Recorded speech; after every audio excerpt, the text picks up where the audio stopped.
Ahojte. Rozmar tu mám, či široký uhol, však počkaj. A ja sa tam môžem pridať? Dá, jo. A jo? Teraz mám klasickú fotografiu.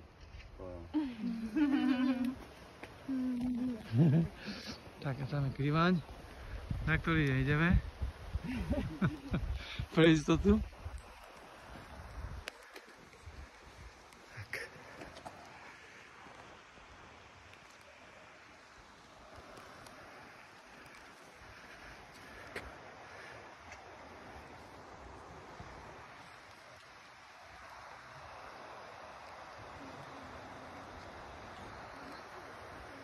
Dneska vám musím povedať jeden príbeh, čo som zistil. Peťo asi bude vedieť, o čom to je.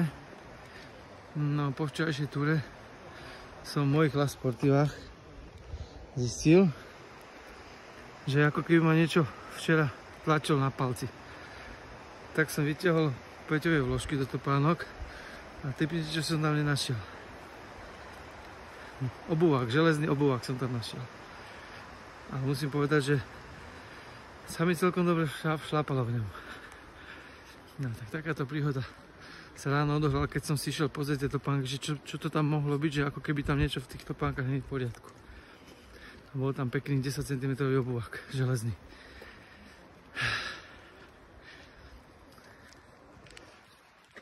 On sa nám pekne vyčasuje.